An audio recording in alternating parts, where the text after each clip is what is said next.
Yes, I think we can start.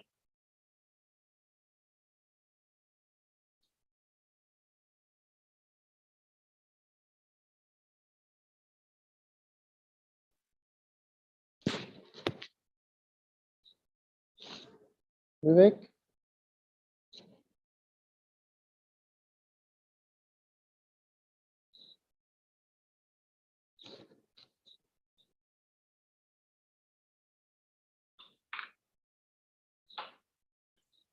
Hello, Shubham? Yeah, your voice is audible. I think for Vivek, your screen has frozen, I believe. Just Good click. afternoon to Arup sir also. I think he has also just joined. Arup da. Just a But second. wonderful. I'll make Thank him you co-host. so much, Arup sir. Thank you so much. Good evening, Arupji. I'll make him co-host. Extremely sorry for bad network.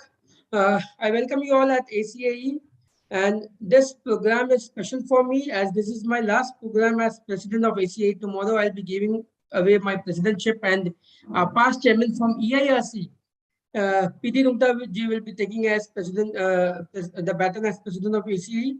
And ACAE is a team which works together. People like Tarunji, Subham, we all are there. And we are also known as the Temple of Knowledge, formed in 1960 and having a history of 62. Our 60th year, celebrated the same with late Pranab Mukherjee as chief guest. And we have some stalwarts of the profession, like late Professor Sukumar Bhattacharya, late PM Narelwala, late MC Bhandari, who all started this organization way back in 1960.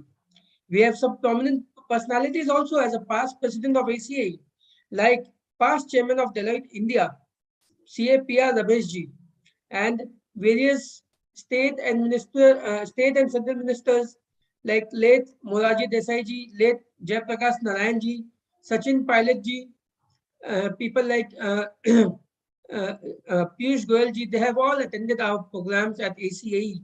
And we are an association not only of chartered accountants, but of company secretary, lawyers, entrepreneurs, businessmen, with a team of 1,401 people. We are 1,401 members today, and around 900 of them are chartered accountants, remaining are non-CAs like lawyers and company secretary and business entrepreneurs from business house. And with the way the taxation laws are moving to LLB and giving up their CACOP and work practicing as lawyers. And recently, we also had a GST certificate course where most of our faculties were lawyers.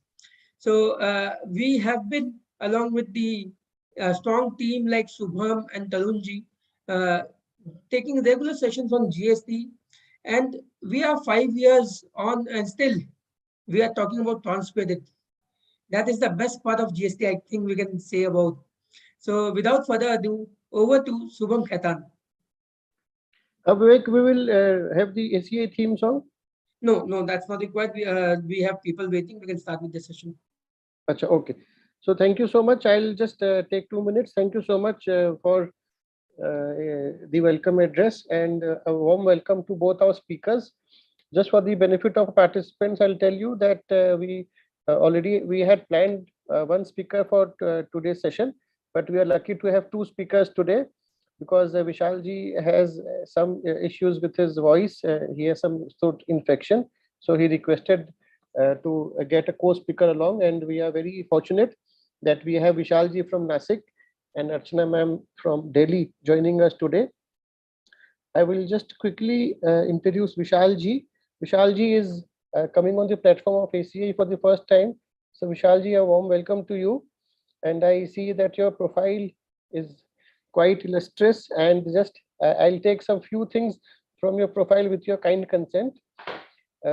Participants may note that he has won the national award as a distinguished GST trainer in 2018.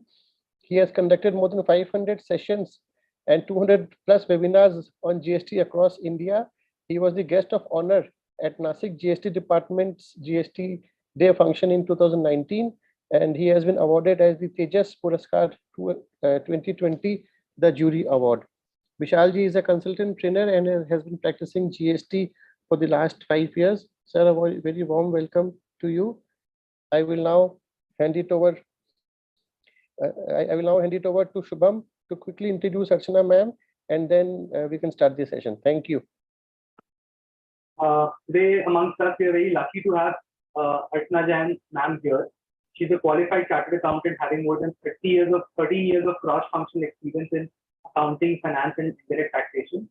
She's having vast experience in internal audit, forensic audit, GST audit, and various other types of matters.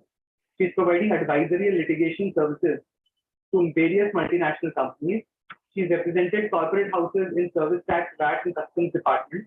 She's handled POEM, anti-dumping assessment. She has been a speaker at various seminars organized by 60 PhD Chamber in ICI, speaker at GST office at Delhi for officers training and various critical issues. So I think we are very lucky to get Archana ma'am here today. I mean, this is something which we had, we would have planned for the future, but now this is something which has provided us with a wonderful opportunity to have a program which maybe in a sense that we'll maybe figure it out in a way that maybe in the future we want to do similar types sort of jugalbandi. I think it will be something which I am personally looking forward to. I'm sure Archana ma'am and Vishal Bhaiya has both got a very good camaraderie over with each other, so I'm sure the subject would be very interesting.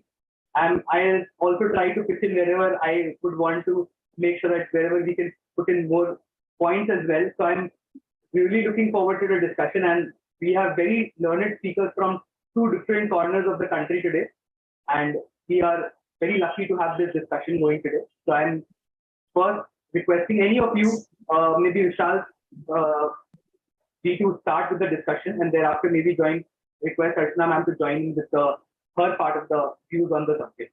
Sure. First of all, thank you everyone. Due to some medical issues, I may not be able to continuously speak, but I will be adding my points. It will be a jugalbandi type of a session as planned. I'm more on the logical aspect of any law, and Archana ma'am is more on the technical aspect. So this is how we are going to conduct this session, because as we have seen in this 5 years of GST, that the more circulars we have, which are originally meant to clarify things, the more actually it adds to confusion. Sometimes the circulars also are not matching the basic intent of law. So we are going to analyze this circular on both fronts. One is the legality front, how the law wanted it to be and how the circular is prescribing certain things. And we also try to look at it by the logical aspect, that what could be the logical answer in case there is something contrary. So this is how we are going to conduct this session. It will be shared between me and Archana ma'am on various aspects as decided between us. And then when Q&A happens, it will be common. And as what Shubhamji mentioned, wherever required, he will also pitch in with his special inputs. So first of all, on behalf of myself and also Archana ma'am, I thank ACA for according me, especially me, this first opportunity of being part of such a fabulous association. I came through it through Shubham Bhai, and also Tarunji. I know him personally. We have been on WhatsApp Connect, and also Vivek ji. So thank you very much, and I wish that you all have a great illustrious professional career. You be president and dignitaries on various other forums. Even though, as mentioned by you, your tenure is ending today, I'm sure you'll have more great tenures and more other bigger associations and similar great associations to be part of. So welcoming all the members. The topic that we are going to deliberate on today is the reopening of the Tran 1 and Tran 2 forms, and not only reopening for the first filing, but also for those who may have already filed the Tran 1 forms, but could not rectify it or amend it because of the technical glitches. Now, the most interesting part is when GST was introduced, when it was designed, the basic idea was that the GST would be system-based. And the irony is that this system itself has brought us to a day today, like how it was mentioned in the opening remarks, that even after 5 years of GST, we are still talking about the Tran 1 issues and the transition issues. So let us just have a preliminary overview of what we are going to deliberate today. As we all know, GST is a conglomeration of 17 different taxes from center and states. And when we decided to transition to GST on 1st of July 2017, a very big question was what would happen of the legacy credits which are available with the taxpayer, whether it could be utilized in GST or not. And the obvious answer was yes. And to address this, we had section 140 followed by rule 117, which we all have seen has gone amendments. Some amendments are made retrospective. Now, the most important part is that broadly, if we see the transition very broadly, we can classify it into three categories. One, where the credit under the legacy taxes was lying as a balance in your VAT returns or in your SENVAT returns. Second, it is not reflected in your returns, maybe because you're not registered under those taxes, but it is embedded in the stocks which are held by you on 30th of June 2017 and which would now be liable to tax under GST. And the third type of tax or amount which requires transition is taxes which you have paid on advances or because of the time of supply provisions of the legacy taxes where the taxes were paid pre-GST. However, it was not the goods or services were not supplied up to 30th of June. So those taxes, which I'll say taxes paid on advances, were also required to be transitioned. For all this, we had the mother section, section 140, along with the rule 117. Now, when GST started, we all were promised, we all were shown a dream that everything would be system driven. There would be no physical interference, no officer Raj. However, today it is exactly happening opposite. In fact, this Tran 1, I would say Tran 1 and Tran 2 both, that is the entire transition is the most affected part of the GST because of the technical glitches. And as we approached the deadline, which was in December 2017, to file our Tran 1, Tran 2 forms, we all faced a lot of issues, specifically mainly the technical ones. Now, post the due date, there were many representations, there were many high court judgments where in some cases, the high courts required us to either file the Tran 1 form, which was not available. So in some cases, it was suggested that it may be done manually. In some high court decisions like of Kolkata and of Punjab and Haryana, it was advised that you can claim it in your 3B and put a letter to the departmental officer, and the disputes continued. Then we had a retrospective amendment relating to this in section in rule 117.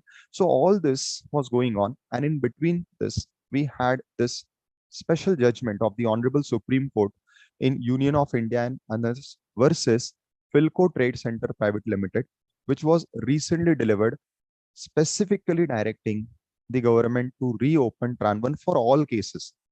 Now, the basic issue, basic challenge, why this decision had come was that in most of the previous decisions, even there was, if I'm not wrong, clarification, a specific thing that was addressed was that only those people who went to court in the form of writs and or those peoples who had specific issues which could be proved that there was some technical glitch, only they were given the relief in all the earlier decisions and the clarifications issued. However, this particular Honorable Supreme Court decision has given an opportunity to everyone, keeping them on par that now a 2 months window would be provided. Originally, the date suggested was 1st of September. Now it is extended to 1st of October.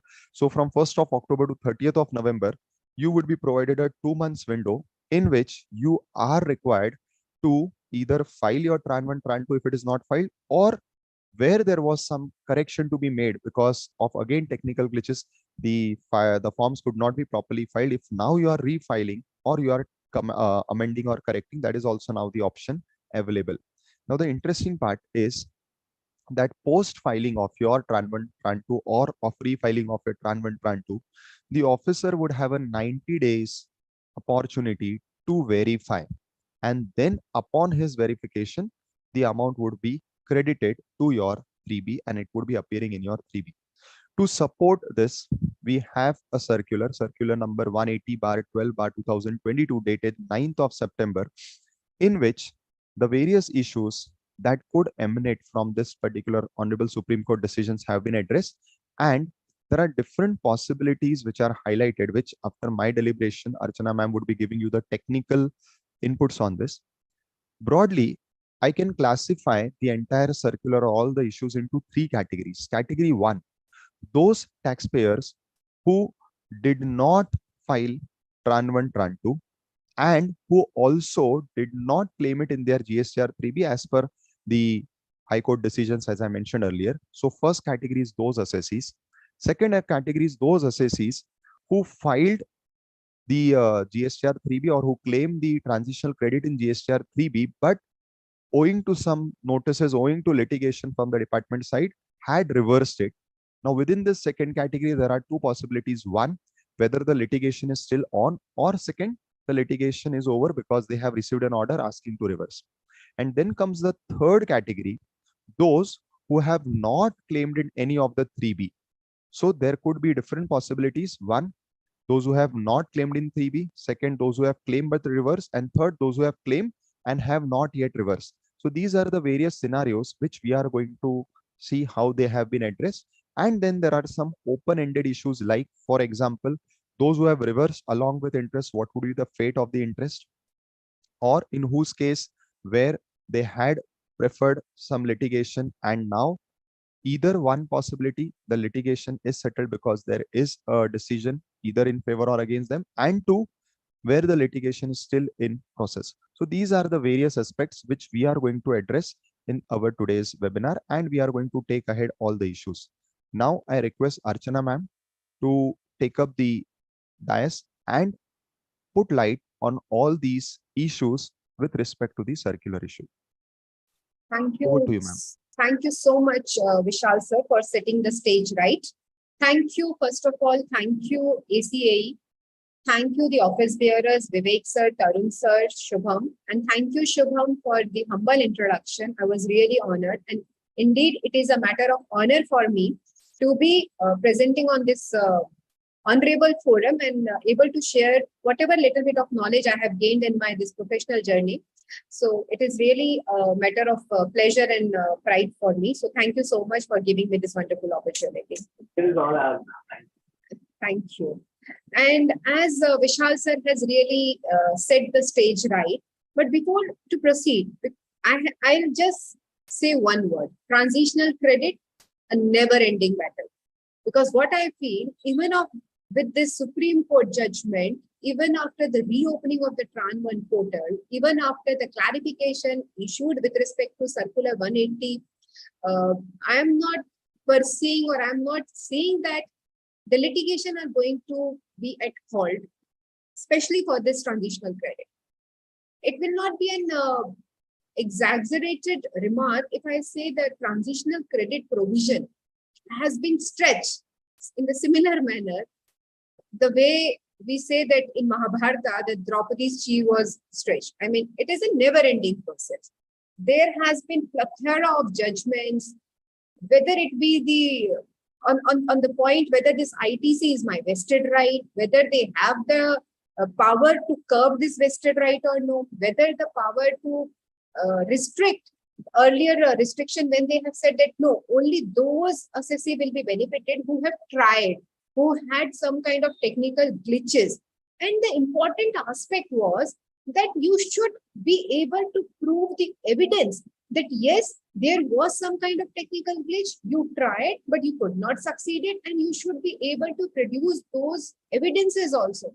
So for that matter, I never had this intention. Suppose if I'm working on the portal or if I'm working on on this artificial intelligence platform, so whenever there are errors appearing, I have to take a screenshot, I have to preserve that screenshot, I have to prove my bona fide that yes, I tried, but I could not succeed.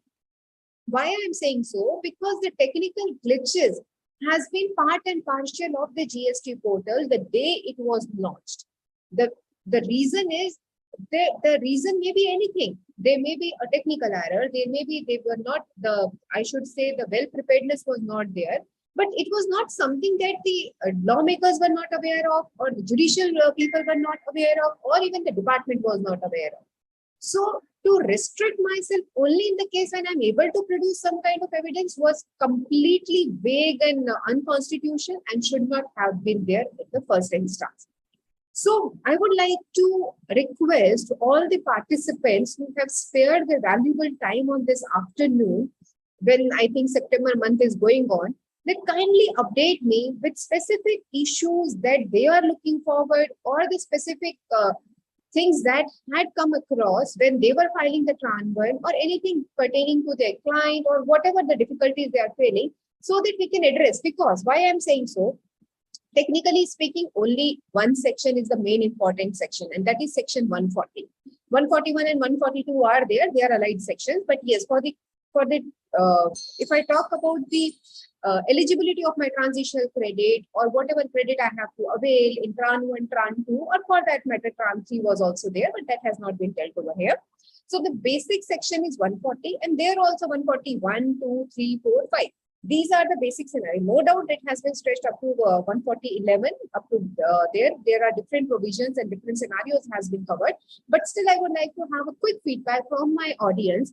What are the basic pain areas that they are looking forward, so that we can address them accordingly? So may I request the organizers, if they can allow them to put their grievance or their queries or the clarification required in some kind of chat box or question answer, whatever they may feel comfortable. Yes, ma'am, we have opened it for everyone. So the audience can put in their question answers in the chat box. Okay, so I will be able to see in the Q&A section or in chat only? In the chat box.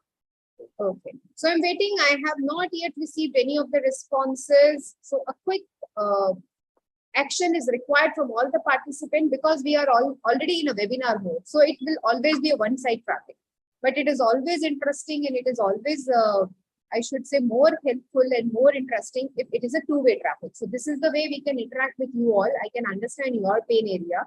Otherwise, it will be like a monotonous kind of thing that I'm saying what it is written in the circular, or what are the issues. And in that, I may miss out something. So please, my humble request to all the participants, please give me the feedback, or please give me some kind of scenarios or some kind of case study that they are looking, a genuine case study, please, not any hypothetical situation, because transitional credit for past 5 years has been dealt in many, many different aspects.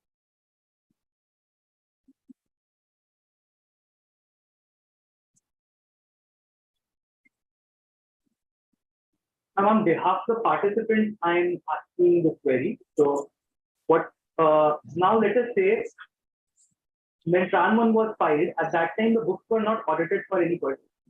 So as on 30th June, let's say the stock was declared incorrectly for any person. Thereafter, when the audit test happened at the end of March 18, thereafter the books changed, as a result of which the stock figure which had been declared, that had undergone a change.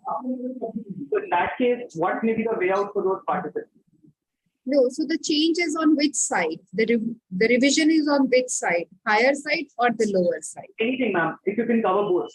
See, there is a provision under the law itself which says, in case of any, there is an internal circular, and I came across this internal circular of Maharashtra, where they have said, because in case of VAT only, I'll say, because you were able to revise your VAT return in number of times whenever there was some kind of discrepancy. So they say, in case of any higher revision, you will not be allowed to take the higher revised value. Whatever the value that you have freezed on the 30th June, the first return you have filed, that will be the amount that will be taken into consideration.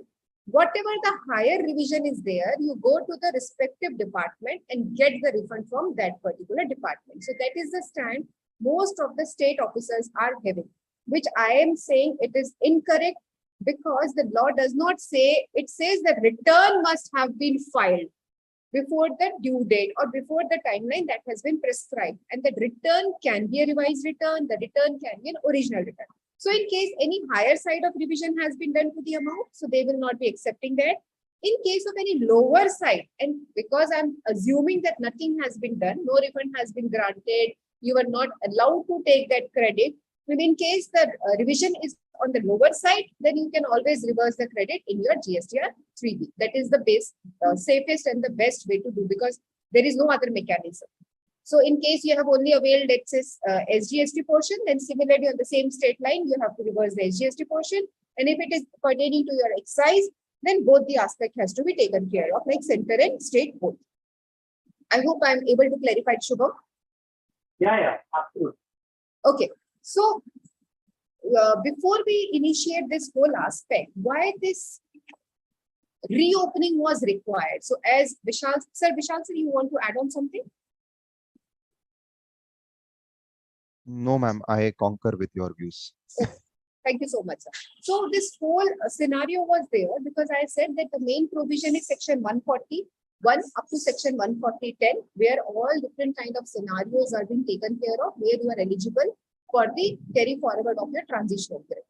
Very interesting. If I talk about one scenario, when there is a provision, section 140 subsection 3, which says suppose your product, your supplies were exempted in the erstwhile regime, but now if they have become taxable, so then whatever the balance you had on stock on the last day, you are eligible to carry forward the credit of the same.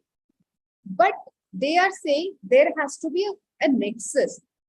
So if I talk interestingly about textile industry, so textile industry, they had two notifications, 29/2004 and 30/2004, which were amended time to time.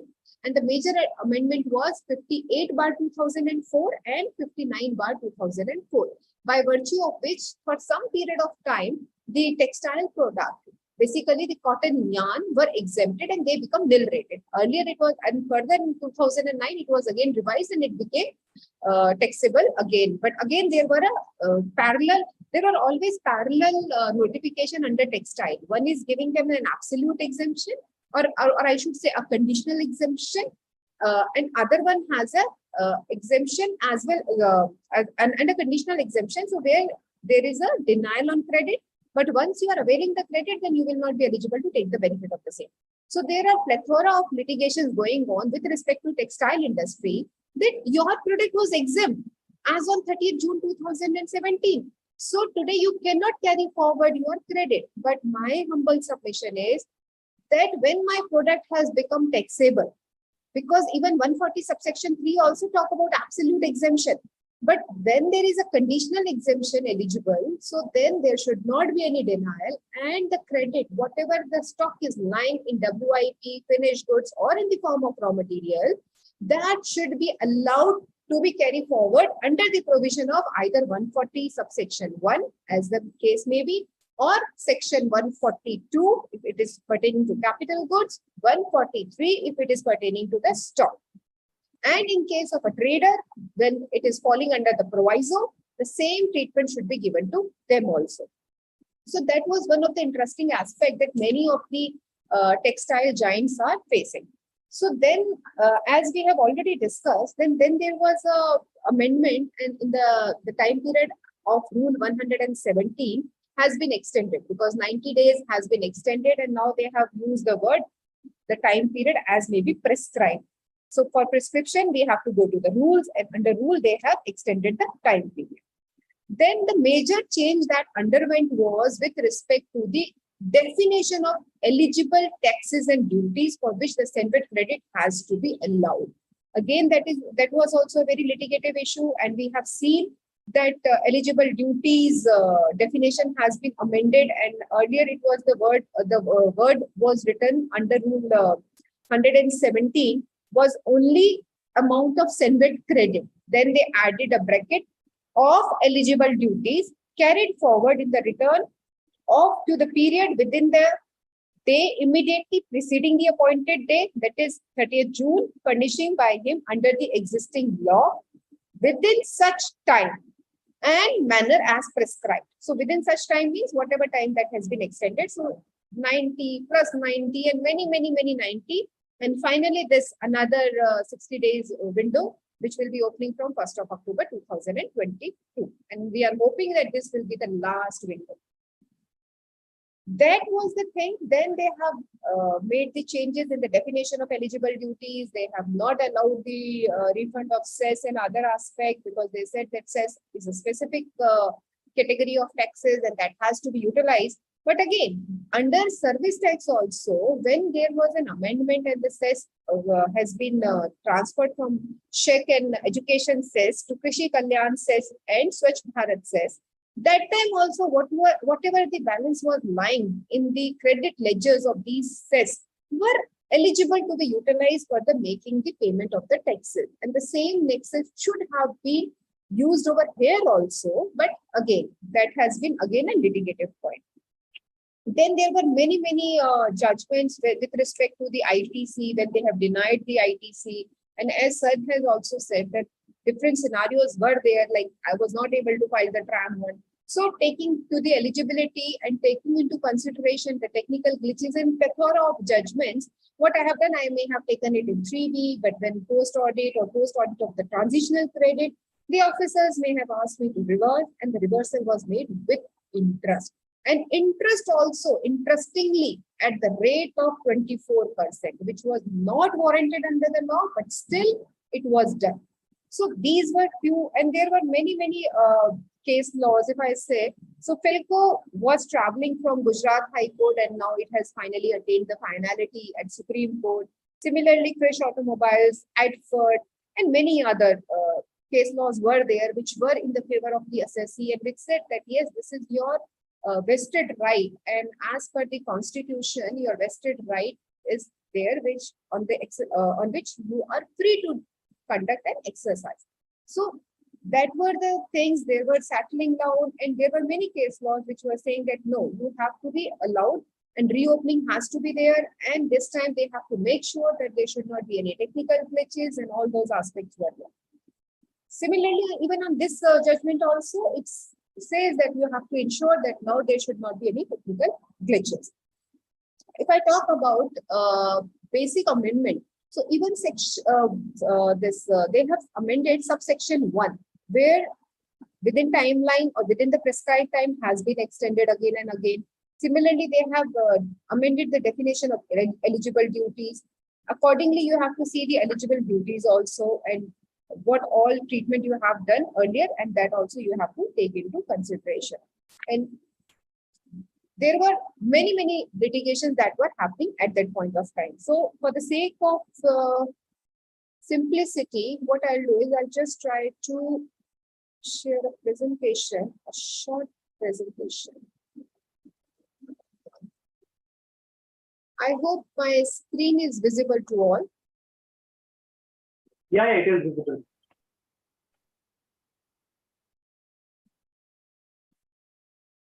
So the topic over here for the day is reopening of Tran 1 and Tran 2. Tran 1, we all know that was with respect to your eligible duties, where you are either eligible to file the form, or you are a manufacturer and you are falling under the definition of 141, 2, or 3. There was a category of traders who were not falling under these 3 categories, because earlier traders were not having a right to claim credit of excise and other aspects. So they had that in case, because your product may have borne the incidence of taxes from the day it has been out from the unit of a manufacturer to it has reached your units, or any other way by which you have accumulated your stock. So that portion of duty should be compensated to some extent. So there was a proviso. Depending upon the rate of tax, 40% or 60% of the levies will be given back to you. And for that, you need to file the detail of whatever was there in your hand as a closing stock on 30th June 2017. Earlier, the time period was whatever you have sold till 31st of December 2017. So that 6 months window was there. And accordingly, whatever the stock that has been dispersed by you or that has been supplied by you, you were eligible to claim a refund or a transitional credit pertaining to 60% or 40% of the tax rate, depending upon the rate of the tax applicable on that particular product. But for that, you need to file Tran 2. So Tran 2, again, the same technical glitch, people were not able to file Tran 2. Some people were not even aware that they have to file Tran 2 also. They have to map the closing stock that was there on 30th June and what is the closing stock today. So accordingly, Tran 2, there was one more document called Tran 3 that has not been dealt over here. And again, that Tran 3 was there only for 10 or 15 days in the month of August 2017. That was with respect to the documents like excise, or you can say the duty transferring document, CTC. That was with respect to your excise component, like your motor vehicle or many other commodities like that, where the dealers had that duty paying document through which the company will be transferring the duty to the other dealer or the consigner or consignee, but in the form of CTC, that was DTC, that is duty transfer certificate or duty transfer document. And accordingly, they were supposed to file Tran 3, but that Tran 3 was only for some few days and nobody was able to file that. So then they have dispensed away with the requirement also, and they have subsumed the same thing in Tran 1 and Tran 2. So these were the basic things that were required to be done for the eligible transfer of or seamless flow of transfer of the credit pertaining to your all of the erstwhile indirect tax regime to the new GST regime, so that there should not be any loss to the assessee on whatever duties and taxes has been paid earlier and the credit was eligible. So how to transfer that? So that mechanism was Tran 1 and we all are aware of. So we all know why it was reopened. So because the question was that how to carry forward the taxes that were lying in your books, but they were not able to carry forward the same. So what this whole judgment is all about, the most talked about judgment, I think that nowadays Supreme Court judgments are bringing about major 360-degree change. When it comes to VKC, it has brought a different change. When it is concerned with the issue dealt under the Bharti Airtel, again, it has dealt the whole scenario of High Court judgment to 360 degrees. And now if I talk about Philco, so their earlier High Court was also in the favor, and now they have also given the same judgment, and they are saying yes, because it is a vested right, transitional credit was a legitimate credit to the assessee.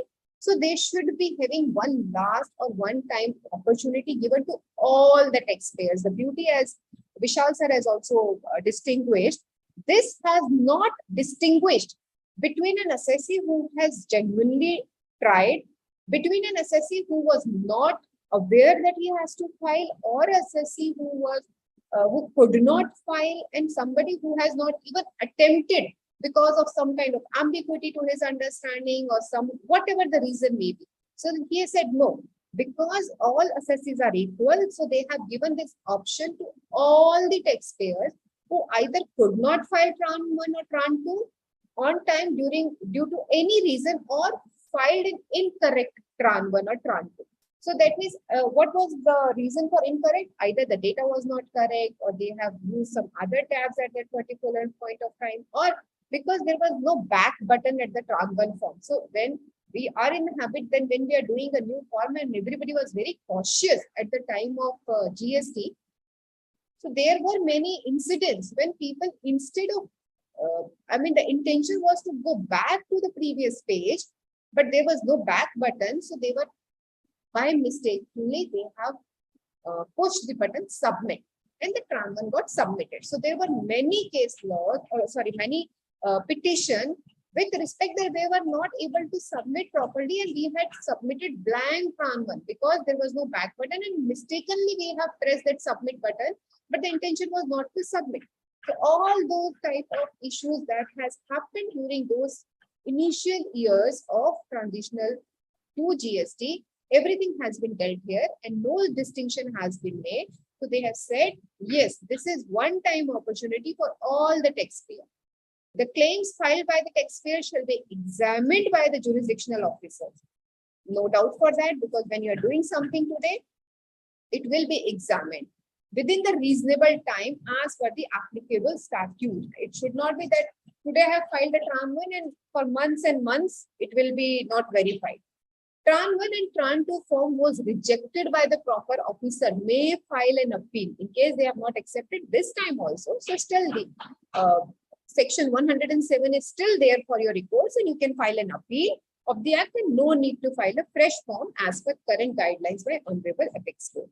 There may be incidences that when I was able to file the Tran 1, maybe the department has raised the issue on the eligibility part, that as I have given the example of textile industry, that you were not eligible to transfer your credit, or with respect to capital goods, if I talk about, there may be a scenario when the person may have bought those capital assets during the transitional period, or let's say in the month migration period, I should use the word migration period, because the GST migration was started in December 2016 onwards. So when VAT registered SSC, excise registered SSC, and service tax registered SSC were auto migrated. I mean, whosoever details are there, so they were auto migrating those SSC directly to the GST. So in those scenarios, when I was already migrated to GST, and during that time of migration, I may have bought some machine, and I had the SSI exemption under excise. I was not eligible to file the return, or I was not required to file the return because I had the SSI exemption. But now when I've already been migrated, and when I'm talking of today under GST, so I have to carry forward the credit of all that capital goods that has been bought by me. So what I did was, because there is a provision, section 140 subsection 2 talks about the balance or unavailed credit of capital goods, because they were under the perception that, okay, 1/3 or one half, whatever was allowed under the earlier erstwhile regime, balance will be carried forward under GST. But they fail to understand these scenarios, that it is not everybody, that there will be no one who will be having this kind of problem, that he was not even he has not availed any kind of credit at that point of time. He was eligible for 50% in the first year and balance in the next year, but because of that migration, he was not able to claim, or he had that SSI exemptions and was not supposed to file the return, and he has not claimed. So when he has taken under 140 subsection 2, the complete credit pertaining to capital goods, most of them has been under litigation. Why? Because department can say only balance, but where that word balance has been defined under the law? Nowhere. So that means balance means unavailed, and they have used the word unavailed also. So for me, if it is 100% unavailed, so I'm eligible. But in case all these issues which are under litigation, I cannot do anything today. That has to be dealt in a separate manner under the litigation scenario only. So Vishal sir, anything you want to add on this aspect? Ma'am, I have compiled certain points. Maybe after you complete your deliberation, I'm making a Q&A of the same. So I think we'll take it in a Q&A format, so it will be more value addition to the members. Okay. Okay. Yeah. So there is a circular 180. Sir has also touched upon that. So that is a very detailed circular. If I just quickly make you run through that circular, it has taken into consideration that who all will be covered, what all scenarios has to be covered, and what will be the methodology to calculate. So they have given that this judgment has been mentioned. Then considering this judgment, they have said that, okay, now there will portal will be opened, and the guidelines for the applicant for filing Tran 1 and Tran 2 are revising the earlier file. Suppose incorrect has been filed or nil has been filed, so you can again go back and rectify that same. So the complete procedure guidelines that you have to file, it has to be duly signed and verified. That in case revised is there, then you have to download Tran 1 and Tran 2 furnished earlier. That download facility will be made available to you. You should be able to upload the PDF copy of declaration given in the format of Annexure 8. And if you happen to see that Annexure 8, so that contains two parts. First one is that yes or no, and details of all the details, what you have filed earlier, amount of credit claimed through Tran 1, Tran 2, and then whether any notice under section 73 or 74 has been received to you. If the reply is yes, then mention the reference number and the date of the notice. Amount of credit determined as ineligible in case any order has been passed against you. Whether the appeal under section 107 has been filed by you or no. And if yes, then please provide the detail of the same. What is the status of that appeal? 4 point, if the answer is yes, that credit determined as ineligible, so they should be aware of all the facts. Amount credit through Tran 1 and Tran 2 till now, I mean, whatever has been transmitted. Whether any notice has been passed under the law with regard to the admissibility of the credit claimed under transitional credit. And if the answer to this query is also yes, then you have to give the details of the date of the order, the date on which it has been passed, the issuing authority, etc. And amount claimed in Tran 1 and Tran 2 disputed or held as inadmissible under the existing law. Like I have given you an example that it was inadmissible because of the prevailing of the notification number 29/20, 2004 and 30/2004 as amended by 58 and another notification 59/2008. So in case of any such issues has been raised to you, then you have to give them the detail of the same. Of the same annexure, there is a part B also. Part B only comprise of all kind of undertaking that you whatever you are submitting, that you have submitted all the return that was earlier also from January to July 2017 that was required under the existing law. And you are in possession of all the documentary evidences that will be required or that will be necessary for claiming this transitional credit which you are claiming now. Then you have to give the declaration whether you have claimed that credit through 3B or no. In case you have used that mechanism and in case whether you were allowed or you were made to do the reversal of the same.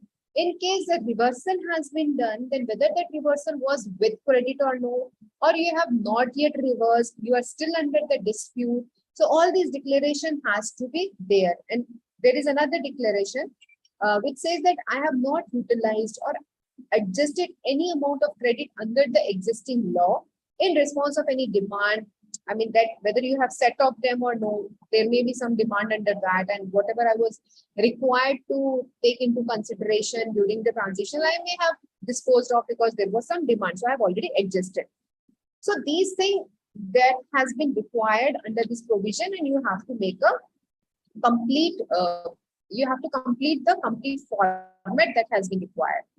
So, and again, they have, so here they have given, they have not used the word Tran 3 over here, but they have only used the credit transfer document, which we have already should have uploaded a PDF copy of Tran 3 because there were certain assessees who were directly purchasing from the manufacturer, the dealers basically, or from the first, what should we say, the excise person who was eligible to pay the excises, the first authorized person. So in that case, they have to claim that credit under table 7A of GSTR 1. So for that, they need to have this CTD and other details in terms of the notification 21/2017 that was issued at that point of time. And then, as we have discussed, no claim for transitional credit shall be filed in 5B and 5C of the Tran 1 form in respect of such C form, F form, and H form that were issued after 27th of December 2017. Let's say I was rigorously following up because I have to transfer, the dates were extended. I was not in position or I was not in possession of some forms, but I was pursuing and I may have got them issued. But they are saying no, in case they are issued after that cutoff date, which they have mentioned as December 2017, 27th, because 180 days calculation has been done. So they will not be considered even today in this reopening also.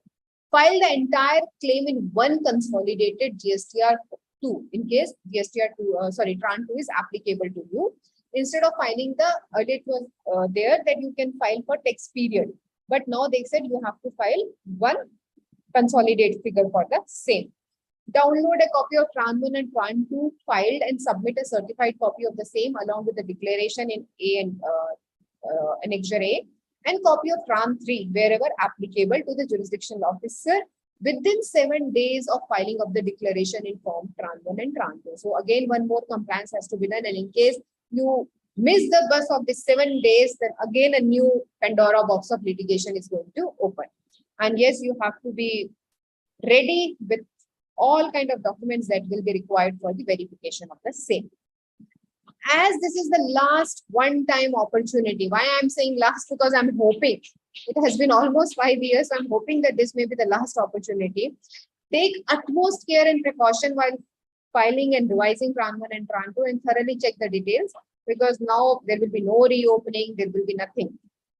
Details can be edited and on the common portal itself, and only before clicking the submit button. So please, please, please be cautious before you just put your finger on that submit button. Recheck all your details, because once submitted, it will get freeze. Now, whole process has to be started again, and I don't know.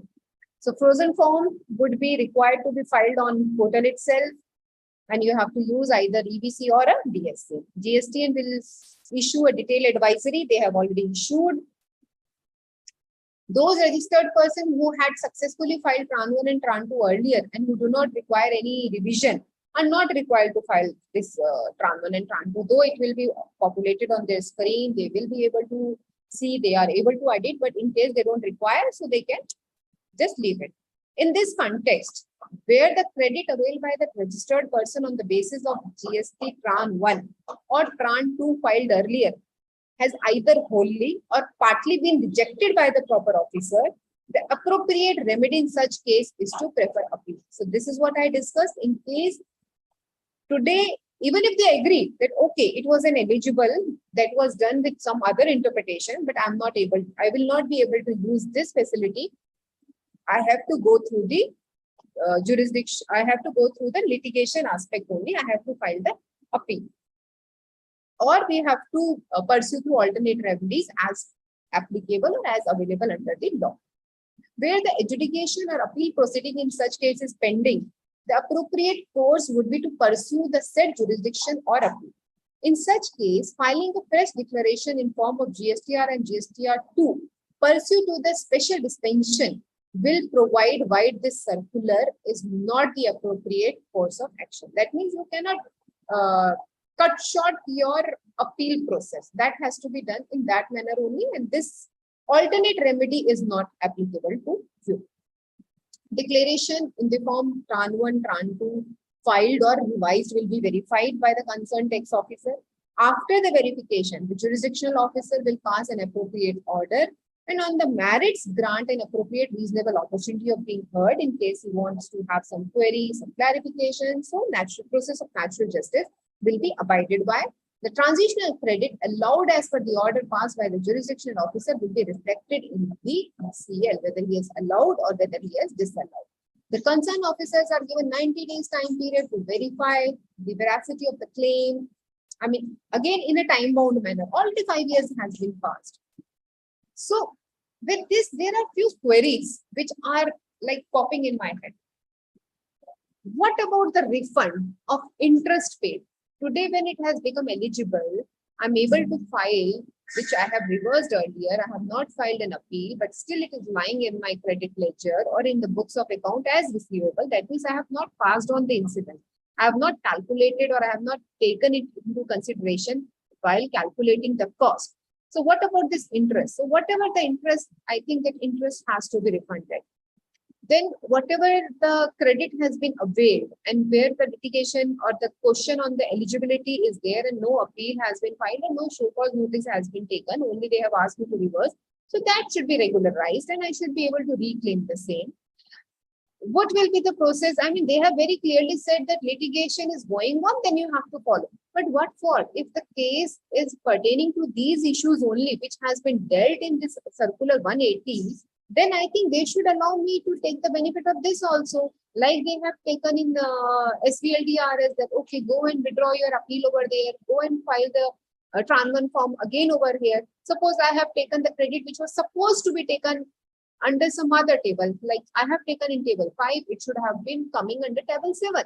So in these cases, if the department has not accepted my form, then I should be given this opportunity that, okay, today you can go and you can refile your form. But I don't know. What about now they are allowing me to avail the credit? And if it is not taken, now whatever I am additional getting, so how I have to treat the accounting treatment of the same? Is there will be any implication with respect to anti-profiteering? Because now whatever I'm getting additional, whether I have to pass on to the other customers, because otherwise there is an anti-profiteering also, whatever saving I'm getting, I have to pass on that saving. So in case I have not taken that credit at that point of time, I have taken it into my cost, and that because now I'm getting that eligibility, and if I'm availing that eligibility, so whether I have to invoke these provision of anti-profiteering or other aspect also. So these are few of the questions that are yet to be answered with this whole aspect. And I mean, it is again going to open a new, what I feel is new Pandora box of litigation. Because these issues of, like, say, anti-profiteering or the accounting treatment, or even with respect to, if I go and find out that, okay, now my refund has to be refunded, my interest has to be refunded back. So it is not going to be an easier task for anyone, because we all know how department works and how difficult it is to get something back from the department. To pay, it's very easy, but how to get it back, and what all treatment that has to be taken into consideration while finalizing my books of account after this transfer, or after this eligibility of new credit that has given to me through this Supreme Court judgment.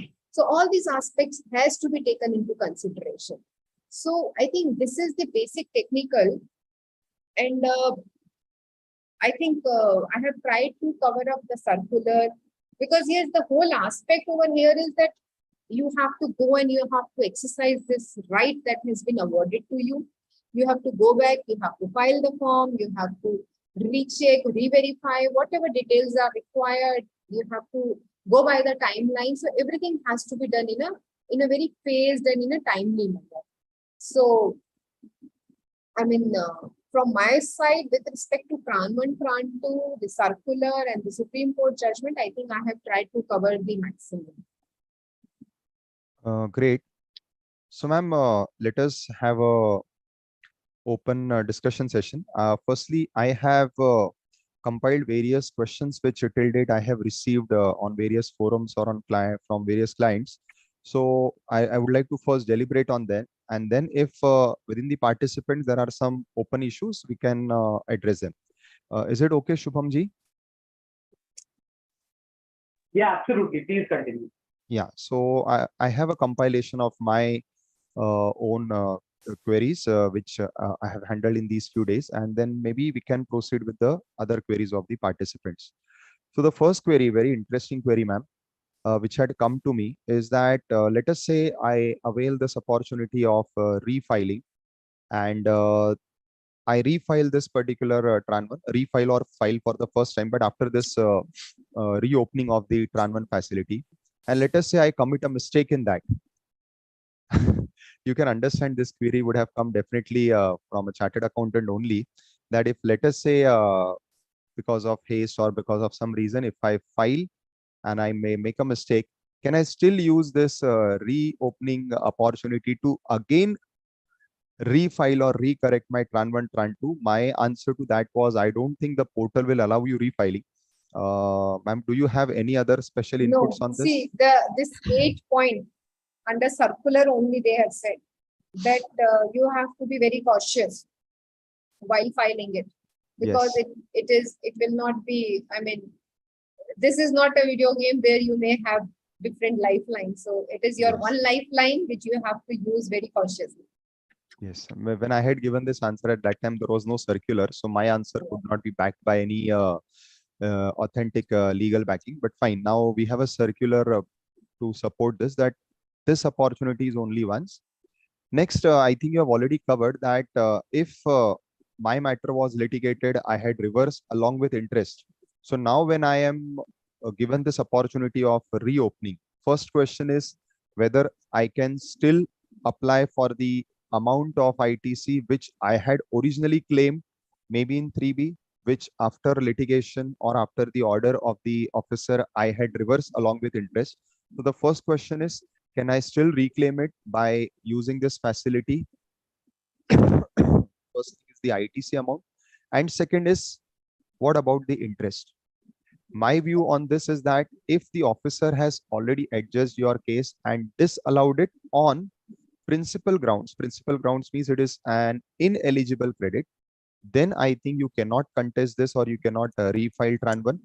Second, if he disallowed it on the technical grounds or on the grounds that the time limit is over and you cannot refile it, I personally believe you should again reavail this Tran 1 reopening option. And also, as you had already addressed this, that if I was called upon to pay the interest, I should also get back the interest paid. Correct. So this is my conditional answer I depending could upon say that what was the interest reason. should be paid with interest now, because that interest was never having the, Yes. the color of tax or interest or any penal attached to it. Right. So the answer to this, according to me, is that if your claim was rejected by the officer on some principal grounds, that whether it is an eligible ITC or not, I don't think this reopening of Tran 1 is an option for you. But yes, if it was only rejected on the grounds of timeline, or that now you cannot claim it directly in 3B, definitely you should go for this reopening option. And I believe you should also claim the interest which was recovered from you. And ma'am has added, you should also demand interest on interest. Fine. Next query is again an interesting. In the circular, the para says that where your claim has been partly or wholly rejected, then you have to go through the appeal procedures. That is agreed. But what if only show cause notice has been issued by now on my claim, which I made in 3B, directly in 3B, because I could not file Tran 1. I received a notice. Generally, the notices are because of mismatch with 2A, 2B. So the notice has been issued, but till date, there is no order passed by the officer whether allowing or denying my credit. So whether I can avail the option of this reopening of Tran 1. To this, my understanding is that if you have claimed it directly in 3B and your point is still not yet decided, my understanding of the circular is you should refile through this reopening of Tran 1 to regularize your claim, so that even if tomorrow he has to deny it on the grounds that 3B is not the mechanism, you have already claimed it through this Tran 1. This is my understanding. Yes, but if he denies it on some principal grounds, considering it as ineligible, then that is a different question, and then you're open for going in for appeals or not. Your views on this, ma'am? Correct, sir. I'll only suggest one thing, that in case your show cause is yet to be decided, better pursue it and get an order against it, whether accepting or rejecting, whatever the thing is, at least get it decided. So that accordingly you are able to, in case he's accepting, suppose let's say he's accepting the litigation, then you still have the option. Because when if it is accepted, that means he is agreeing to what you have submitted. And in case he has asked you to reverse, then he's agreeing that, okay, you can go and reclaim the same. But what if, let us say now, this should not happen, but now we have been dealing with officers. So what if some officer, if you are pursuing for this SCN only, and if he denies you, again on the same lines that no, you cannot claim it directly in 3B, and till then this reopening facility is gone, then what? No, sir, in case he is not accepting, that means then to again I have to go to the litigation only. Yeah, so instead I was suggesting that if we directly claim it in Tran 1, so that at least this particular 2 months window, I don't miss this bus.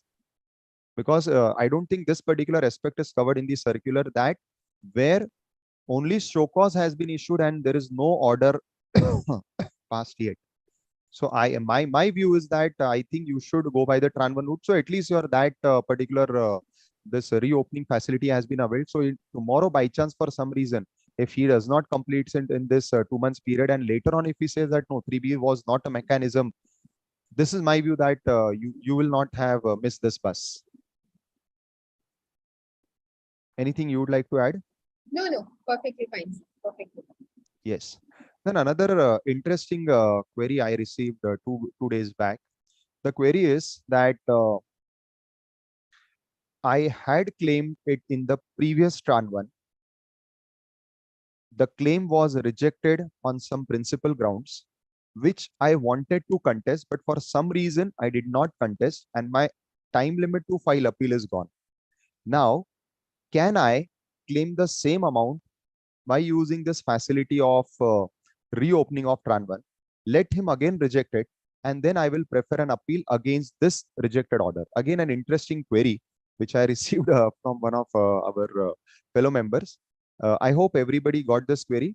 I had originally claimed the credit in Tran 1 only. However, the claim was rejected by the officer on some principal grounds that it is an ineligible ITC. I wanted to prefer appeal against that, but for some reason I could not prefer the appeal within the timelines of filing appeal. So now the matter is gone. But now this reopening option is given. Can I again reclaim the same amount in this new Tran 1 reopening option? Let him again reject it, so that at least now against his rejection order, I can prefer an appeal. I believe, ma'am, this is not possible. This was my answer to him. Anything you would like to add? Yeah, because this option is not open to him. It will be something like tweaking with the law. Yeah. And I believe the circular is very clear that where it has been rejected wholly or partly, then only one option is available, that is appeal. So I think this case, even though it is of the earlier first or second year when it was rejected, I think that will also aptly get covered in this particular circular. So I don't think he can avail this facility of filing again the strand one and claiming and getting it rejected so that his appeal option is over. This is my understanding. Correct. Yes. Now next is this query had, I think you had addressed it partly, that Tran 2 is basically a facility available to traders who were not registered under the previous law, and they wanted to claim the credit on the basis of the stocks lying with them, and also for which they did not have duty paying document. Because those who are having duty paying documents, they could also claim in Tran 1. Now, if somebody is not having a duty paying document, for him that 60-40 facility was allowed, for which he was supposed to claim it in Tran 2. Now, again, because of technical glitches, or maybe like it happened mainly in Tran 2, people were not even aware of Tran 2. So many people did not file any claim in Tran 2 and also not in Tran 1. First scenario. Now, first question, can they now file Tran 2? The answer is yes. But the other question which I would like to add on this, which I mentioned to that particular person, was that even if now you are claiming it in Tran 2, have you passed on the credit? Means what you also, I think, addressed in one of your sentences about the anti-profiteering provisions, that even if you claim now, at that time, I'm sure if the trader did not claim that particular credit, he may have recovered it even from the customer by passing on the incidents. And now if the trader is claiming it by now availing this facility of reopening of Tran 1, Tran 2, whether it will not be covered in the anti-profiteering issue. My answer is yes, it will be hit by the anti-profiteering issue. But to this, the counter which I received from that particular person was that, sir, he had already, means he had to pass on the benefit also, even though he did not claim it because of the market pressure.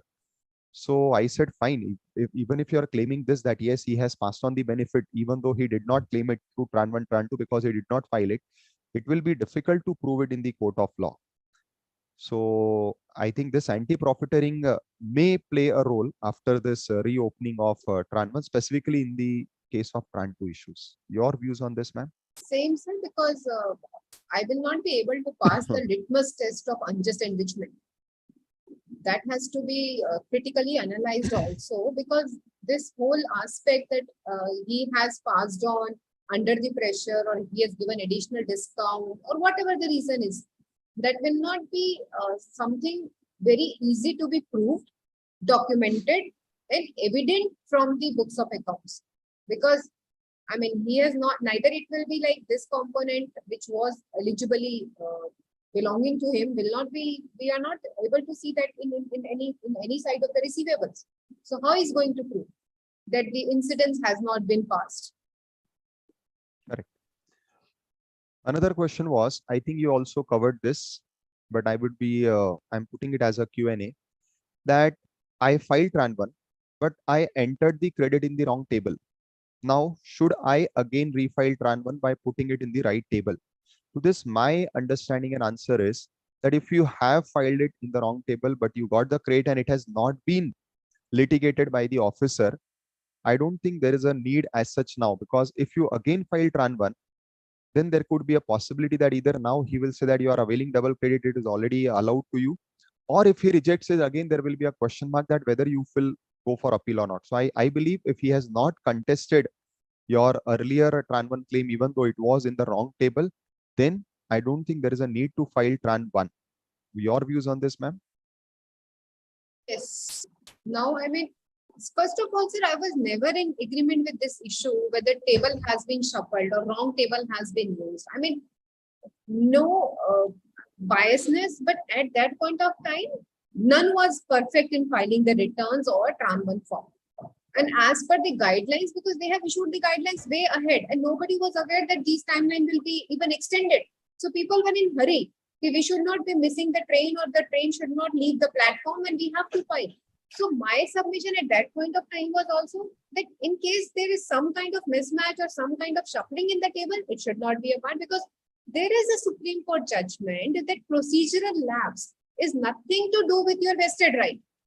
So you have very correctly mentioned, sir, if you have filed on brown table, credit has been allowed to you, you have taken that benefit, no need to go and again ring the bell. Similar query is that I was not aware of the Tran 2 table, Tran 2 form. So whatever credit I was supposed to avail in Tran 2, I have already availed in Tran 1.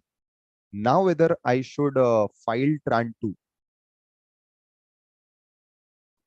Same answer, so why? Exactly. Yeah. I'll tell you why. Because what clicked to my mind when I was discussing with that person, that I claimed it in Tran 1, that is okay. Again, the previous point that it was only a procedural lapse. But I'm sure he even did not file the next part, which he was supposed to file after claiming the credit, that is giving the details of sales of the next 6 months, because ultimately the credit would be allowed to you on the basis of out of these goods, how much of the goods you have sold. And so definitely No, if he is not filed yeah. Tran My 2, answer yes. My answer yes was only on this presumption, sir, that whatever 60 or 40% was allowed, only he has claimed that cost. correct. Not more than that. So, I mean, the basic requirement of Tran 2 was whatever you have sold. So that in case nothing is left in your stock ledger, then you are eligible to claim the whole. But my answer, yes, was with respect to whatever it was eligible. I mean, whatever the stock was sold or supplied, if you have taken in proportion to that 40 or 60%, though by way of Tran 1, still there is no need to file Tran 2. In case of any additional, which you are mentioning, is very well said and addressed, sir. Yes, then you have to either show it that yes, this was the differential which I have taken. So accordingly, you have to make the treatment for the same. Another issue is there are certain credits which are not covered in 140, section 140. Like as you rightly mentioned, there is still a litigation going on about the textile, where they were allowed a conditional exemption that whether their credit is eligible. Also, there are questions or cases where your capital goods are in transit and they are received after 1st July.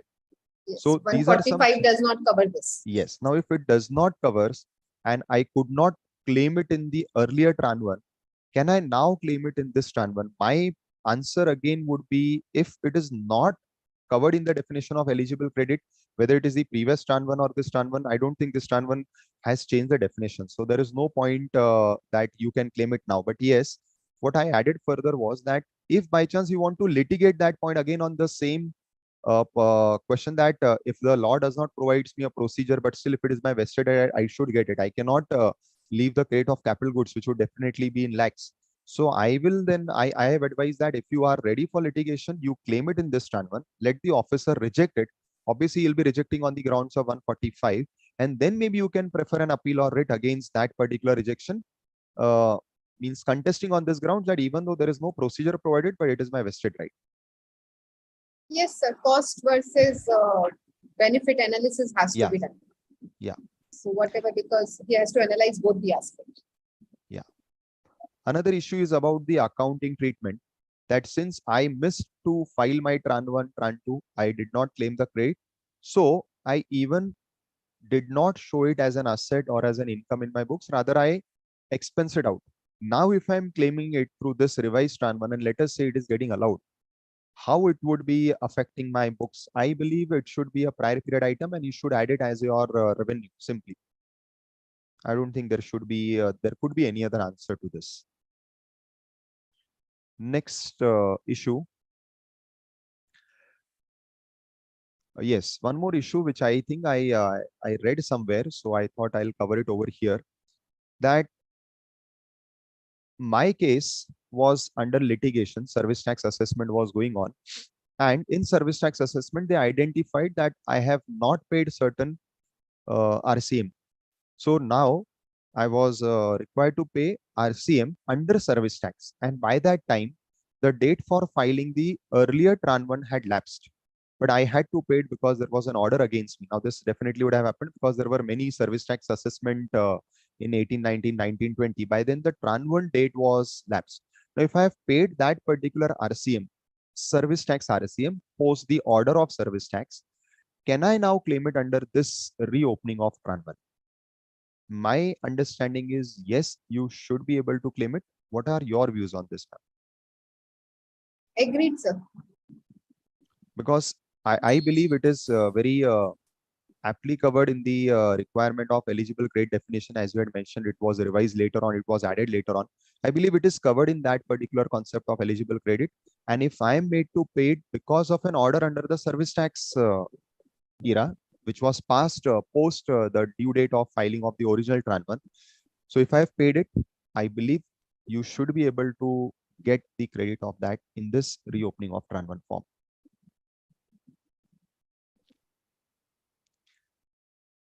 Fine. My list of queries are over, which I have handled.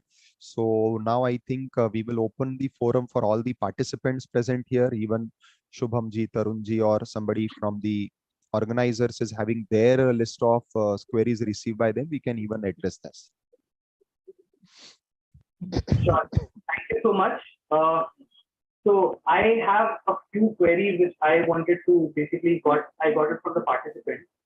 Mr. Anand Rao, I think, is writing in the chat box. I think his query he wants. If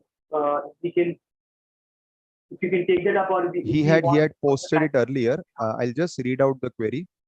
I have filed Tran 1. They are not allowing ITC because VAT is not showing. VAT is not showing.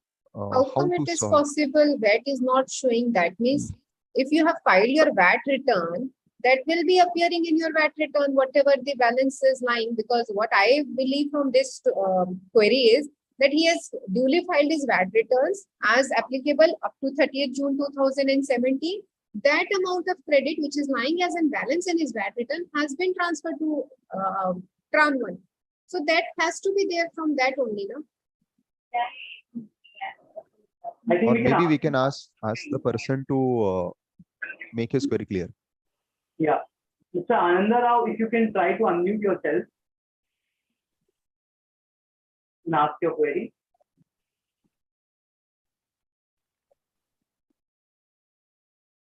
I have given you the right to speak. Yes, sir. Yes, sir. My query is that this VAT is that it is not showing like 2A, 2B, that there is a provision under Odisha VAT that it's if it is shown in the VATIS. VATIS is the portal of the government of Odisha. If I have claimed any ITC, if it is shown in their VATIS, then only they are giving the credit. When I applied with Arise India and other cases, I have a genuine bills, I have received the goods and all. They are saying that it is not showing in VATIS, hence we will not allow. Sir, I got your answer, query, that is with respect to the T1, T2 provision that we used to have in Delhi also. Yes. That your credit has to be sufficed, the other person must have filed your invoice detail and he must have filed the return.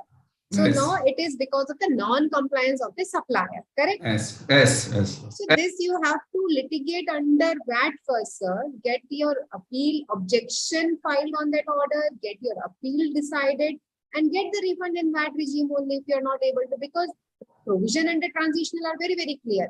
In case you're not, we have availed because now they are issuing, because we have availed the Tran 1 credit in our returns. So now they are saying that to reverse, and they are demanding that it is not available and they are charging the interest.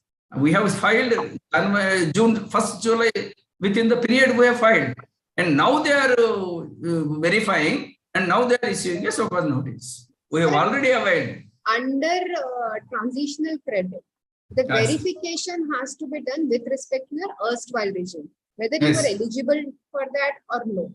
So here the question of eligibility is arising from your VAT regime. So this is what I'm trying to tell you, sir, because you have already taken the credit over here.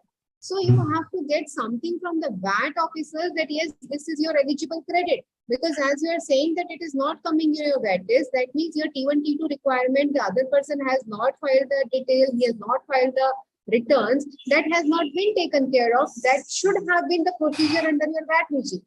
No, I have filed The condition when GST was introduced that it should be carried forward in your June return, and whatever you are claiming, your purchases should not be more than 1 year.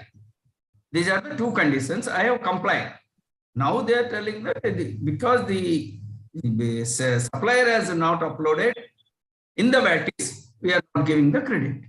So that is the point. What ma'am is trying to convey is that this is not a matter of now transition. It is firstly a matter of eligibility under your respective state's VAT law. So what I also believe and what I think madam is also trying to mention is that you have to take up the matter under VAT.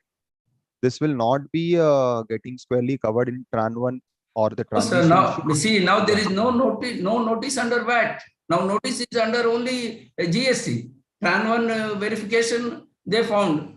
So how I can file a claim under VAT?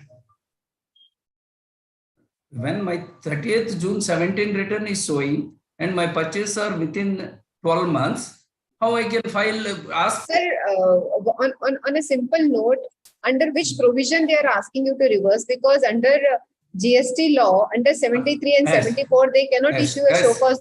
They cannot issue a show cause notice because transitional credit is not covered in the definition of 73 and 74. They have issued DRC 01A. They have issued DRC 01A. They have issued that. That is only a pre-consultation notice. DRC 01A is as per Rule 142.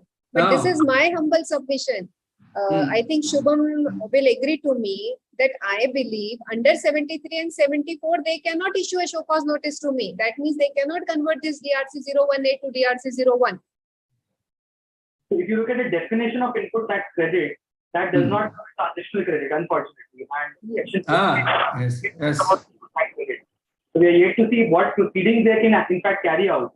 This was one of the points which I wanted to highlight as well, and also seek views of our experts here.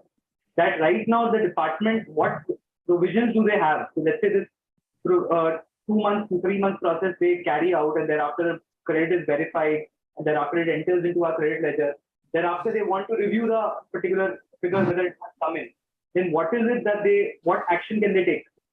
Because as of now, 73, 74, whether it would get time barred as per 17, 18 provisions, because first of all, 73, 74 cannot be done. So in that case, what else is there with the department that they can do right now? Where frankly, I believe this is not a maintainable case under GST. Yes. What even sir is saying and what you have added. The only option which the department correctly, legally should go through is raising up the matter in the erstwhile law. They have to challenge the eligibility under the erstwhile law. Why I'm saying it again and again, sir? Because the word under transitional provision are eligible credit, eligible duties credit. So under your Odisha VAT only, I think if it is not appearing in your VAT, it was never an eligible credit to you under Odisha. But the when no, sir. First this question has to be answered. Whether it was an eligible credit as per Odisha VAT, in case it is not appearing in your VATIS. No, it is VATIS is only like a 2A. You see, VATIS is only a facilitator. Sir, I am saying in case today again you were in a VAT regime. So were you able to take the credit as per your books of account, as per your return, in case it is not appearing in VATIS? What was the scenario? Definitely, because as we have a bill. No. So you were able to claim it under VAT? Yes. So then the same thing has to be done over here also, because then the eligibility is not under the question, no? So yes. He's only saying it is not showing in VATIS, I will not give. No, but you have to make him prove that to appear in VATIS was never a condition under VAT. Yes, that I told, but he says that no. No, you have to give an answer with the legal provision of your VAT, Odisha VAT, legal provision. So then he cannot do anything, sir. My submission is this only, and my little understanding says so. If the eligibility is being concreted under my erstwhile regime, then GST law is not to check the eligibility under erstwhile regime. It can only check the eligibility under the current regime. That is my submission. My submission before him is that so far you have not rejected my claim under VATIS. Yes. If it is there, if I am not eligible, my carried forward should have been rejected under VAT. Under Odisha, they should have rejected my VAT, my ITC carry forward if I am not eligible. So far, they have not rejected my VAT. Yes. Then Sir, you, so that then, is why I believe this is not a case maintainable under GST. So your point is correct. They Sir. do not have any legitimate right to issue you DRC 01A or even one later on under VAT, under GST. So I GST. think handling this particular case, you have to simply respond saying that since there is no disallowance under the Orissa VAT yet made Yes. by the VAT officers, hence Yes. this notice itself is void under the GST Yes. provisions. Yes. That is my contention. Notice. This is what I believe. I second your point, sir. Okay, sir. Thank you, sir. Thank you. Shubham, Yeah, please. anything else you want to add? Yeah, so what I could gather, I would like to simply highlight here, which I think both the points which came out from what both of you were saying and completely concur with that, is that there are two parts to it. First part is eligibility under the VAT regime or the earlier period regime. If that be the matter of question, in that case, any proceedings have to be carried out as per the earlier provision. Now, for instance, it was there in the VAT regime, it has been carried forward under the GST regime, but the question becomes, the credit becomes a matter of question as per the GST regime. Let's say the VAT regime had no issues completely. Transitional credit, if let's say we are taking as per the provisions of the GST law, but there is a matter of question whether the stock was correct, or let's say whether the department is in agreement with the mechanism of computation. Let's say in case of real estate, the main issue which they are highlighting is on the immovable property. If the goods have already, let's say, what we call a chattel getting attached to a chattel. So whether a property, a brick which has already, let's say, become a part of immovable property, department is saying that ITC would not be eligible. So those kind of matters would form part of GST regime, because those does not become a question mark under the earlier period regime. So those kind of matters we might see still coming under the GST regime. So we need to distinguish between these two matters. So if it was not carried forward in the first place, in that case, it's a matter of question that why it was not carried forward in the earlier law. If it has been carried forward perfectly, in that case, the question becomes whether it has been taken correctly under the GST law. If it has been taken, whether it is eligible as per the transitional provision. The first part will be as per the old regime. The second part. Now coming to the second part of this question.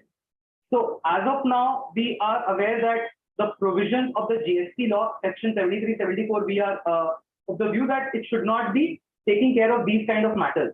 So what kind of provisions can the department invoke to actually, let's say, get the ITC reversed for this? So what is the legal way out for the department? I don't think so. As per the mechanism prescribed, they have any recourse. But yes, because anything not prescribed or journal category, if I talk about, so they have only those recourse only. The saving clause or the residual category where nothing has been prescribed, so they can only fall under residual category. But that also does not call for the reversal. That is the beauty of this provision 73 and 74. The wording has been made this way only, so they will be amending it retrospectively if they, because they will be also doing this cost and benefit analysis. Right. So as of date, I don't think so anywhere they can directly cover. Okay, great. Thank you so much. Vishal sir, do you have any views on this? Yeah, same view. Same. So are you concurring with our views, Shubham, or do you have anything additional to say, sir?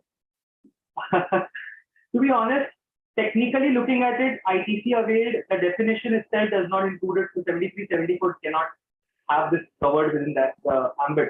And looking at assessment, ultimately everything has to boil down to 73-74. So be it 61, be it 65, be it 66, ultimately everything has to boil down to 73-74. Even if they go through the proceedings of scrutiny or for that any, let's say anything which they want to do. But ultimately without 73-74, they will be left with no option because they cannot recover. Yeah, because even 75 directly cannot be invoked. Because it is not coming under the ambit of recovery of taxes also, because it is not a tax under this regime. Absolutely.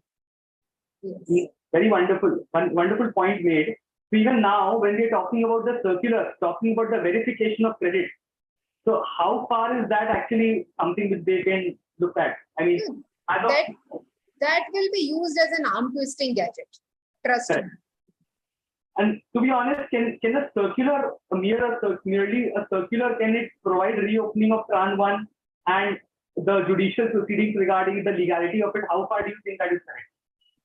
But I mean, the beauty of GST is that we are doing on the basis of circulars and circulars only. I mean, whatever clarification, as Vishal sir has very correctly mentioned, these circulars are again opening the Pandora box of litigation. These are the welcoming gate. Okay, now we are issuing a circular. That means now you will be having a new set of litigation. Let it be a circular for this, or earlier many other circulars like director remuneration, even for like free gifts with respect to section 17 subsection 5. So I mean, they have precedents of these kind of circulars that have given a pain in the neck of the assessee. We are having babies in GST without there being marriage. And in some cases, there is no marriage at all. In some cases, there is a deferred marriage. 36(4) is an example of a baby Yes, without yes. any marriage. Yeah, that is the thing. And so many, even these circulars, because they are now actually overriding the law. It is simply overriding what is given in the law. And the law has specifically provided timelines. The law has retrospectively amended the rule to say that, yes, timeline is a valid thing after the litigation. And now they are simply through circular giving you an extended timeline. So fine. So, so far it is in our favor anyways. We will not object the earlier 176 circular, 172, and even this 180. But fine, yes, answering your question, Shubham, it is actually not the correct way of going ahead with any law. Right.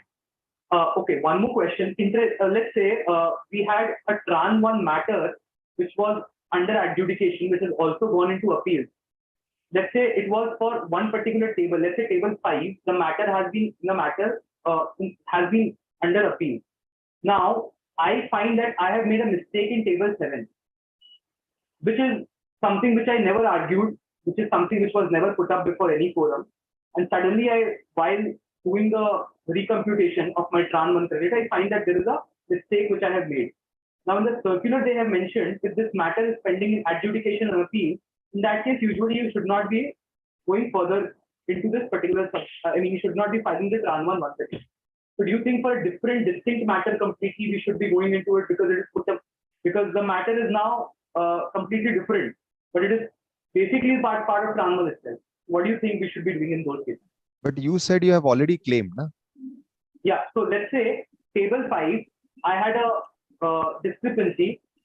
Now that discrepancy is something which the department is not agreeing to, but according to me that was correct. So I have gone into appeal for that. Now in table 7, I find that the credit which I have claimed is lower. I should have claimed higher credit in table 7, which I never argued earlier because I had never claimed it. So I thought that the credit is gone. But now I have a fresh case. I think that now it is allowing, the portal is allowing everyone to make a fresh claim.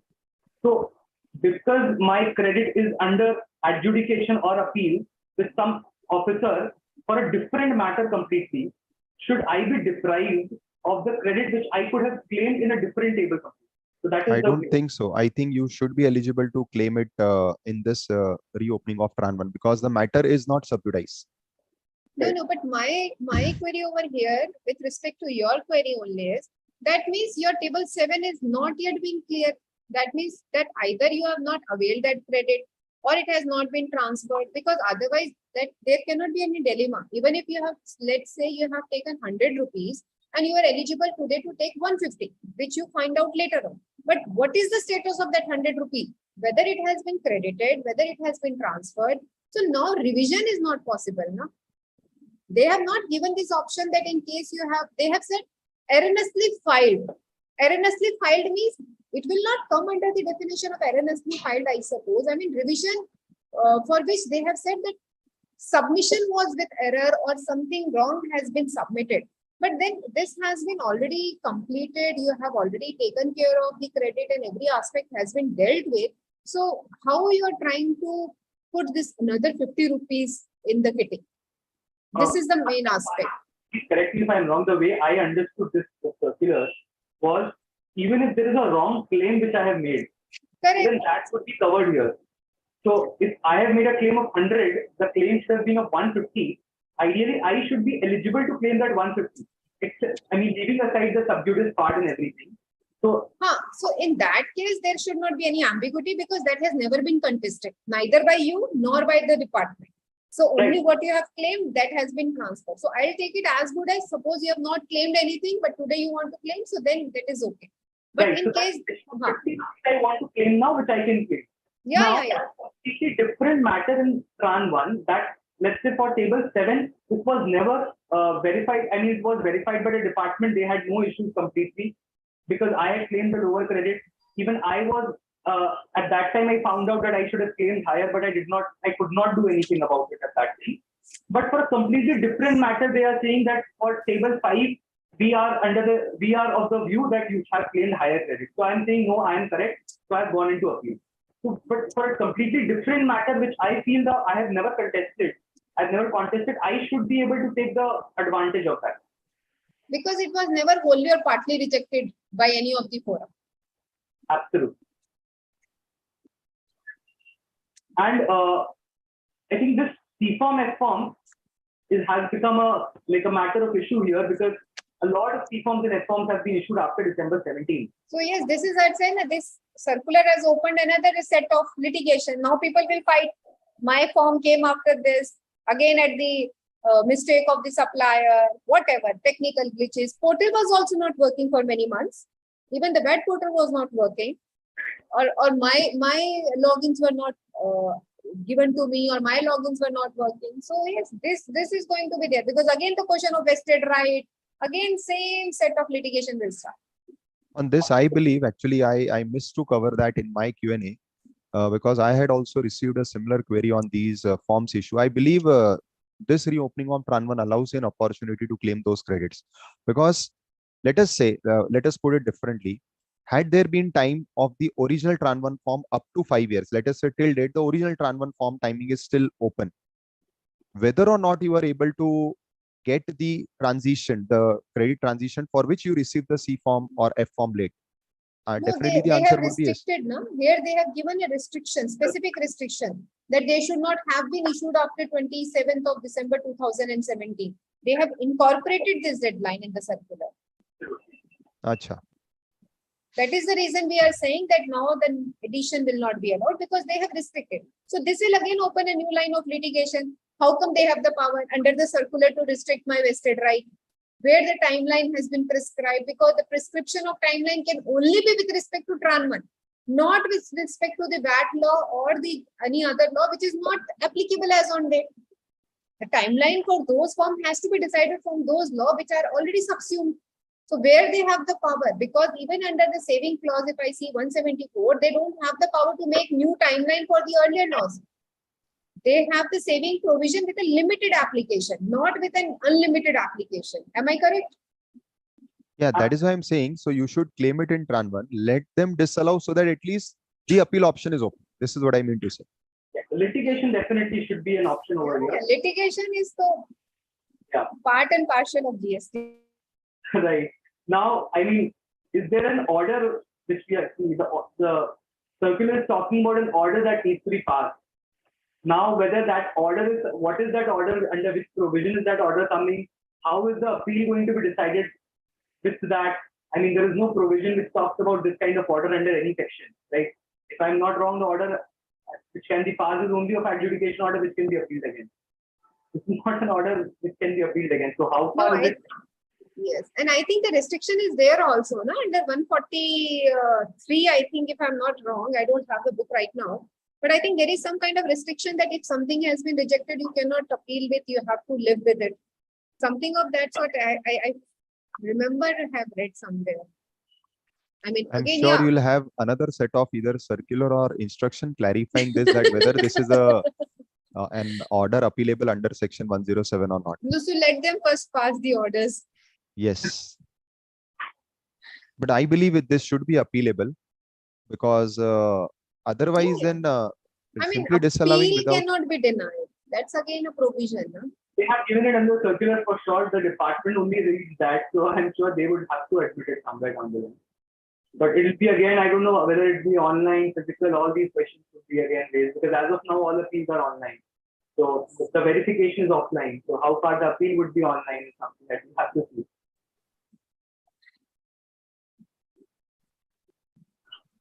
I think we have taken almost everything what we could have taken in Tran 1. I was wondering, the circular is more lengthier than the section itself. Right. True. So I think we can wind up the session now. All the Yeah. queries has been dealt with. Sure. On behalf of ACI, I would like to thank both our wonderful speakers here have dealt extensively on this topic. Perhaps this is one of the rare sessions we see on Tran 1 exclusively that has been organized. And considering the tax audit season, we are happy to get participants also, because we now know that there have been people who have genuinely faced this issue. So this would be there on YouTube as well. So even if the participation were of limited number today, but I'm sure there would be a lot of people who would be exclusively viewing this video right after 30th September is done. So they would be logging into this video, because I don't see any other session being exclusively organized for this. So this is something which will be a huge area of benefit for all the participants, because this is something which we have all faced for our clients. Somewhere down the other, our clients have also complained that the chartered accountants have made mistakes in calculation, or they have made some mistakes in filing Tran 1. There is no option. Some people file Tran 1 without realizing that that the file button does not allow them to change anything.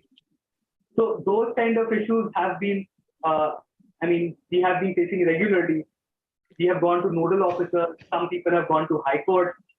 This has been like the biggest area of litigation, and perhaps the biggest area where we find that the credit has been denied, because the differential amount of whatever is there under the earlier law that should have been allowed to us versus what is there currently, what we have taken currently, that results in a lot of discrepancy for people who want to take credit, right? So for them, it's a very big area of dispute, and for them, it's a vested right which has been denied for them. So I'm sure this would be a session which could help them in understanding that what are their rights now after this portal has reopened once again. So I'm sure we'll have a lot of questions which we keep coming in. I mean, this is something which is only in the nascent stage as of now, which people have not yet realized that as to what is the change that has happened, because a lot of them have been busy as well in the September season. So a lot of them will now realize what is the change which has happened, at least after this session.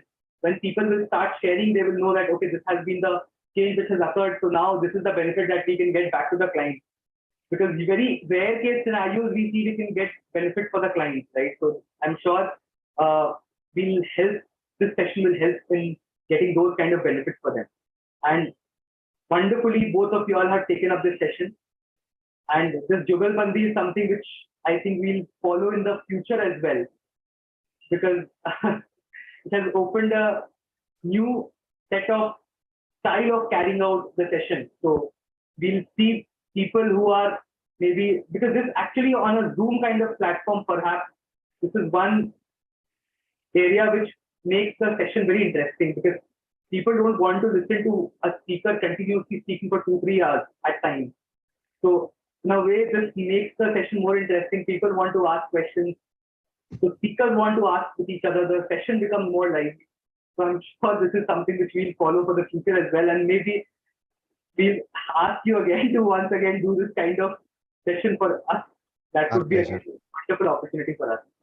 So let me share the e-memento which has been made by ACAE. First, I would like to share this e-memento for Vishal sir.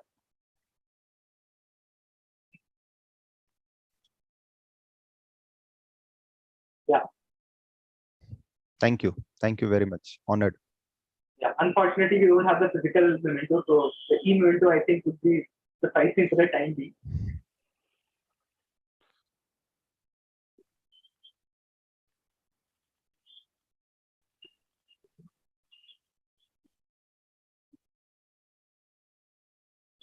So this is the e-memento that we would like to hand you as well. Thank you so much. somewhere down the line, we'll be happy to host you here physically and perhaps hand you the memento physically Our here. pleasure. So with this, I would like to thank both of you once again for sparing your valuable time and making this session extremely interesting and lively for all of us. Thank you, Shubham bhai. Thank you, ACAE, and all the office bearers for giving us this opportunity. Thank you. Thank you. Thank you so much. And on the last and closing note, I will just like to close with, if anybody thinks compliance is expensive, just try non-compliance once. So please be aware, it is September month. So gear up your sleeves and have a great time ahead. Thank you so much, ACAE. Thank you, Shubham. It has been really a wonderful session. And without your support and intervention, it would not have turned out to be so wonderful. So thank you so much. And thank you to all the office bearers. Thank you. Thank you. Good day. And thank you once again for making this session so interesting for all of us. We'll cherish this session for very long. So we'll see a lot of YouTube viewing on this. I really hope that we can have this kind of a session once again with both of you. Thank you so much. Definitely. Thank you. Hereby close the session for all the participants who have made this session lively for us. Thank you so much. Thank you.